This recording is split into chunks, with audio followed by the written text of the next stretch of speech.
Bismillahirrahmanirrahim. Alhamdulillahirabbil alamin wa bihi nasta'inu ala umuri dunya waddin.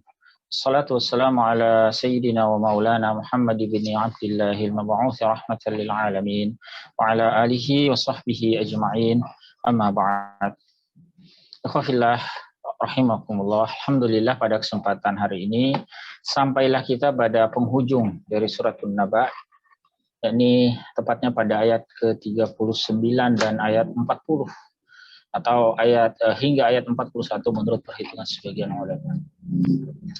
A'udzu billahi minasyaitonir rajim. Dzalikal yaumul haqq. Faman syaa'a ittakhadha ila rabbih ma'aba. Inna anzarnakum 'adzaban qariba. Yauma yanzurul mar'u ma qaddamat yadahu wa yaqulul kafiru ya laitani kuntu turaba. Dua atau tiga ayat ini insyaallah kita akan tuntaskan ya pada kesempatan kali ini. Pada ayat ke-39 ya Allah taala menyebutkan dzalikal yaumul haqq. Itu adalah hari yang hak. Maknanya adalah yakni al-qiyamatu kainah, ya, bahwa kiamat itu akan terjadi. Jadi rangkaian ayat ini sebetulnya masih merupakan bagian ya dari ayat-ayat yang lalu. Nah, ini di mana pada ayat yang lalu Allah Ta'ala menyampaikan kepada kita tanda-tanda kekuasaannya, ya, baik yang ada di langit maupun yang ada di bumi, ya, gunung-gunung, ya, tumbuhan dan sebagainya, ya, sebagai bukti bahwa dialah Al-Khaliq, dialah sang pencipta yang mewujudkan apa yang ada ini dari ketiadaan. Dan kalau dia berkehendak, maka tidak sulit bagi Allah Ta'ala untuk memusnahkan seluruhnya. Ya, demikian pula dengan membangkitkan. Nah, termasuk manusia. Allah menciptakan manusia dari tidak ada menjadi ada. Maka rangkaian tanda-tanda kekuasaan Allah tersebut juga menegaskan tentang keniscayaan hari kiamat. Kalau manusia saja yang dahulunya tidak ada, lalu Allah ciptakan ya dari ketiadaan itu, apa sulitnya bagi Allah Ta'ala untuk membangkitkan mereka di hari kiamat kelak. Maka di sini ya ditegaskan bahwa itu adalah hari yang hak. Kiamat itu niscaya ya terjadi. Faman syaa'a ittakhadha ila rabbih ma'aba. Ya, maka siapa yang ingin dia akan menempuh ya. Menempuh apa? Samarqandi menjelaskan yakni man syaa'a, siapa yang ingin wajada wattakhadha bidzalika tauhid, maka dia akan bisa mendapati, dia akan menemukan tauhid dan menjadikan tauhid itu sebagai jalan untuk apa? Ila rabbih ma'aba, ya, kepada Rabb-nya sebagai tempat dia menuju. Yakni marji'an, yakni sebagai tempat kembali. Ya, yuqal dikatakan pula ya kata sebagaimana dijelaskan As-Samarqandi ya lebih lanjut, man syaa'a ittakhadha bit-ta'ati ila rabbih marji'a, ya. Siapa yang ingin niscaya dia akan menempuh ya jalan kembali kepada Rabb-nya itu dengan ketaatan. Jadi ayat ini juga mengingatkan kepada kita bahwa yang namanya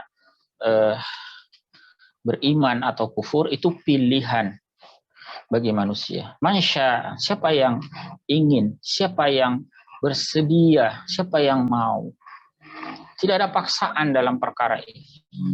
Ya, manusia bisa memilih untuk beriman, pun dia juga dapat memilih sikap sebaliknya.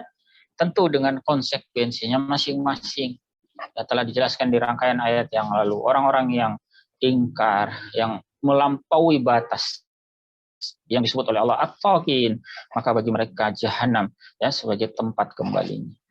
Sebaliknya bagi mereka yang memilih jalan keimanan, mereka adalah al-muttaqin, orang-orang yang bertakwa, maka jannah menjadi tempat kembali. Ya. Kemudian di ayat yang berikut, ayat ke-40, Allah mengingatkan kepada kita, inna anzarnakum adzaban qariba, sungguh kami telah memperingatkan kalian akan azab yang dekat. Apa azab yang dekat itu? Yakni yaumul qiyamah, yakni hari kiamat. Ya, segala sesuatu yang akan pasti terjadi, itu hakikatnya adalah dekat.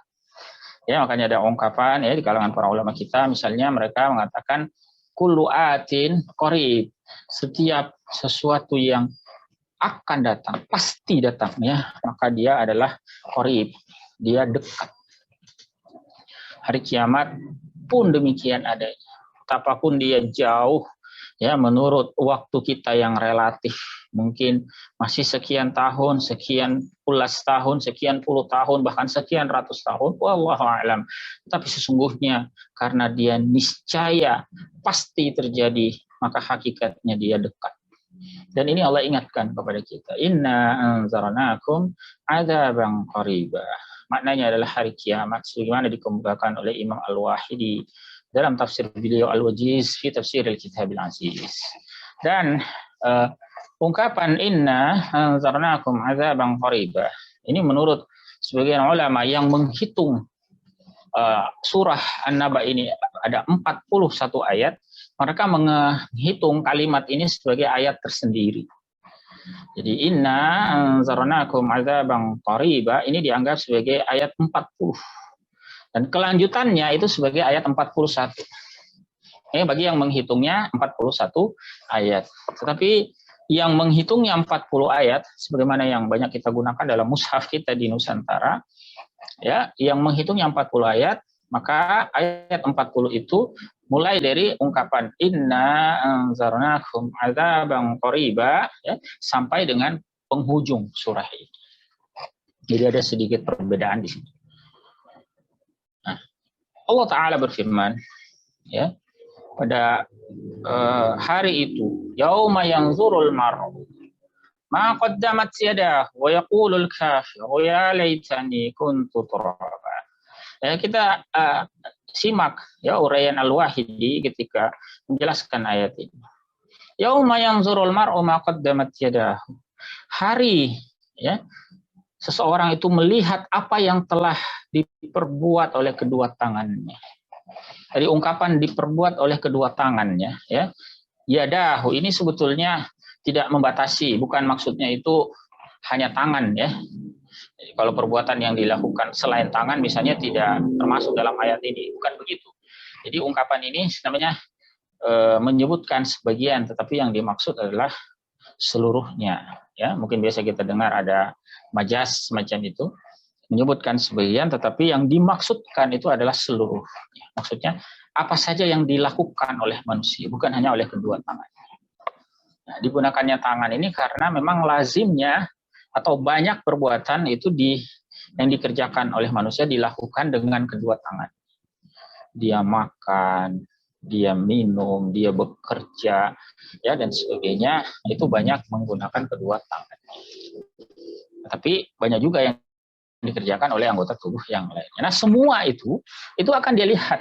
Ya. Makanya Al-Wahidi mengatakan, ma'amila min khairin wasyarr. Apa saja yang telah dia perbuat. Apakah itu perbuatan khair ya dan juga perbuatan syarr. Berupa kebaikan serta keburukan, semuanya akan dia lihat. Semua orang akan melihat amalnya. Catatannya bahkan dihamparkan di hadapan mereka. Mereka bisa membacanya. Ya, dalam surah Al-Kahfi yang pernah kita singgung pada pertemuan yang lalu, itu bahkan Allah sampaikan kepada kita. Wa kullu insanin alzamnahu ta'irahu fi 'unuqihi. Setiap manusia itu kami gantungkan catatan amalnya itu di lehernya masing-masing. Wa nukhriju lahu yaumal qiyamati kitaban yalqahu mansyura.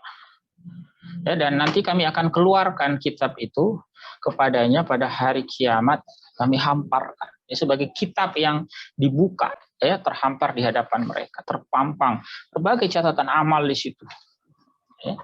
Bahkan manusia bisa membaca sendiri karena memang Allah perintahkan, Iqra kitabak, baca kitabmu itu. Kafa bi nafsika al-yawma 'alaika hasiba. Cukuplah engkau pada hari ini menghisap ya, menjadi auditor atas dirimu sendiri. Ya. Ayyuhallazina rahmatullahi alaikum, bahkan di ayat yang lain disebutkan ya, tidak ada yang luput ya. Semua tercatat dengan rapi ya. Di bagian yang lalu kita baca ada ayat wa kullu syai'in ahsaynahu kitaba ya, yang di antara maknanya bahwa ya, sebagaimana yang dijelaskan oleh Imam As-Sabuni bahwa semuanya dicatat ya amal perbuatan itu dengan rapi, dan itu akan menjadi dasar dibalasnya manusia oleh Allah Ta'ala. Ya, di surah yang lain juga disebutkan ya bagaimana orang-orang kafir itu ketika melihat catatan amalnya itu mereka sampai mengeluh, ya laitana, celaka kita ini, ya ketika melihat catatan amalnya itu. Mali hadzal kitab bila yughadiru ya mali hadzal kitab bila yughadiru saghiratan wala kabiratan illa ahsaha. Kitab macam apa ini? Catatan macam apa ini, kata mereka? Tidak melewatkan sesuatu pun, tidak ada yang luput sedikit pun. Ya. Yang kecil maupun yang besar, tidak ada yang luput kecuali dicatatnya dengan rapi. Maka ikhwafillah rahmatullahi alaikum, pada saat itu orang-orang kafir menyesal. Wa yaqulul kafir, berkata orang kafir, fi dzalikal yaum, pada hari itu apa yang mereka katakan? Ini ungkapan penyesalan. Ya laitani kuntu turaba, ya andaikan dulu aku itu tanah, ya, aku tanah saja. Al-Wahidi mengatakan, dzalika hina yaqulullahu ta'ala lil bahaimi wal wahshi kuni turaba. Ya, hal itu ketika Allah Ta'ala berfirman kepada hewan-hewan, jadilah tanah. Ya, di hewan-hewan itu kan pada hari kiamat juga dibangkitkan untuk mendapatkan keadilan. Yang lalu kita sudah singgung sebuah hadis yang diriwayatkan oleh Imam Muslim. Bagaimana misalnya kambing yang di dunia itu dizolimi, kambing kurus kecil yang tanduknya lemah, bahkan tidak punya tanduk, itu sering dizolimi oleh kambing lain yang kuat, yang tanduknya sudah tumbuh ya dengan kuatnya, dan dia menzolimi kambing yang lemah itu. Nah, yang seperti itu dibangkitkan oleh Allah Ta'ala nanti pada hari kiamat, sehingga kambing yang dizolimi di dunia bisa mendapatkan keadilan. Dia bisa membalas kambing yang menzolimi dia di dunia. Ya. Dan setelah itu Allah Ta'ala memusnahkan mereka, jadilah tanah. Nah, itu menunjukkan keadilan Allah Ta'ala. Jangankan manusia, hewan saja diadili dengan seadil-adil. Tidak ada kezaliman yang tidak tertunaikan pada saat itu. Maka orang kafir ketika menyaksikan hewan tadi menjadi tanah, mereka kemudian berangan. Fayatamannal kafir, orang kafir itu pun berangan, allau kana turaban fala yu'adzab, seandainya mereka itu tanah saja sehingga tidak diazab. Ayyuhallazina rahmatullahi alaikum, yaitu penjelasan Imam Al-Wahidi dalam tafsir beliau.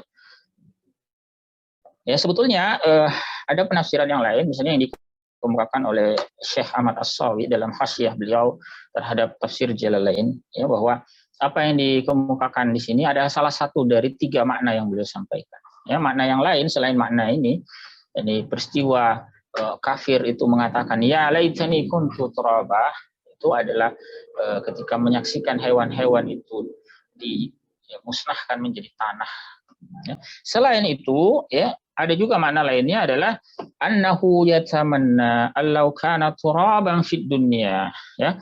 Mereka berangan-angan seandainya mereka itu tanah saja dalam kehidupan dunia. Artinya tidak menjadi manusia. Falam yukhlaq insanan walam yukallaf. Sehingga mereka tidak diciptakan sebagai manusia dan tidak ditaklif. Ya, mereka merasa itu lebih baik. Seandainya dahulu bukan sebagai manusia, tidak tercipta sebagai manusia, tetap saja menjadi tanah sehingga tidak diazab. Atau mana yang lain, ya, annahu yatamanna allau kana turaban fi yaumil qiyamah. Ini mereka berangan-angan bahwa mereka itu tetap menjadi tanah saja pada hari kiamat. Ketika kiamat terjadi, mereka tetap tanah saja. Falam yub'ats wa lam yuhasab. Sehingga mereka itu tidak dibangkitkan dan tidak dihisab. Ya, tidak dimintai pertanggungjawaban. Nah, ikhwafillah rahmatullahi alaikum. Namun penyesalan ini terlepas, ya, apakah makna yang pertama, kedua, atau yang ketiga. Yang jelas mereka itu sangat-sangat menyesal di akhirat kelak.